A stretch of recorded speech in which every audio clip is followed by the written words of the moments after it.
يقف ملعب أدرار في قلب مدينة أكادير شامخا ومستعدا لاحتضان منافسات كأس إفريقيا للأمم 2025 بعد أن دخل مرحلة جديدة من التطوير لتعزيز جاهزيته وفق المعايير الدولية.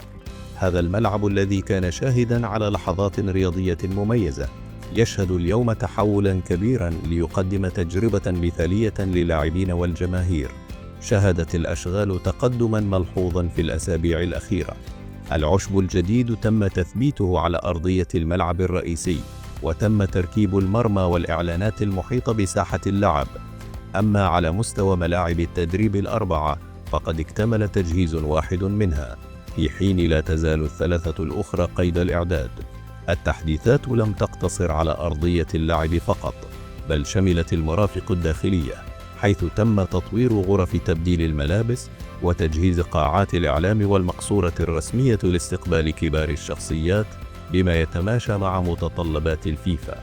وهذه التجهيزات تندرج ضمن المرحلة الأولى من التحضيرات لكأس إفريقيا 2025.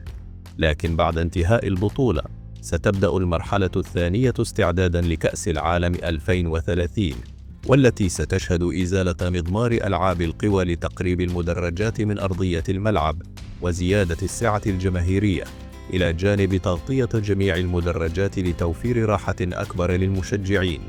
هذا المشروع لا يهم أكادير فقط، بل يمثل خطوة متقدمة في تعزيز البنية التحتية الرياضية بالمغرب، تمهيدا لاحتضان أحداث كبرى على الساحة الدولية.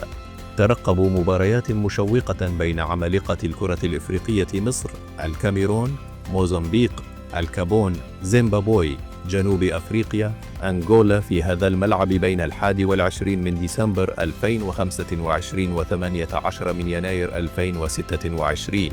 واستمتعوا معنا بالمشاهد الجوية الحصرية التي توثق هذا التحول الكبير لملعب أدرار. نأمل أن تكونوا قد استمتعتم بهذه الرحلة. لا تنسوا الإعجاب بالفيديو، التعليق، والمشاركة لدعم عملنا. شكرا على المشاهدة. أترككم الآن لتستمتعوا بمشاهدة بقية الفيديو. إلى اللقاء في الفيديو القادم، ومع السلامة.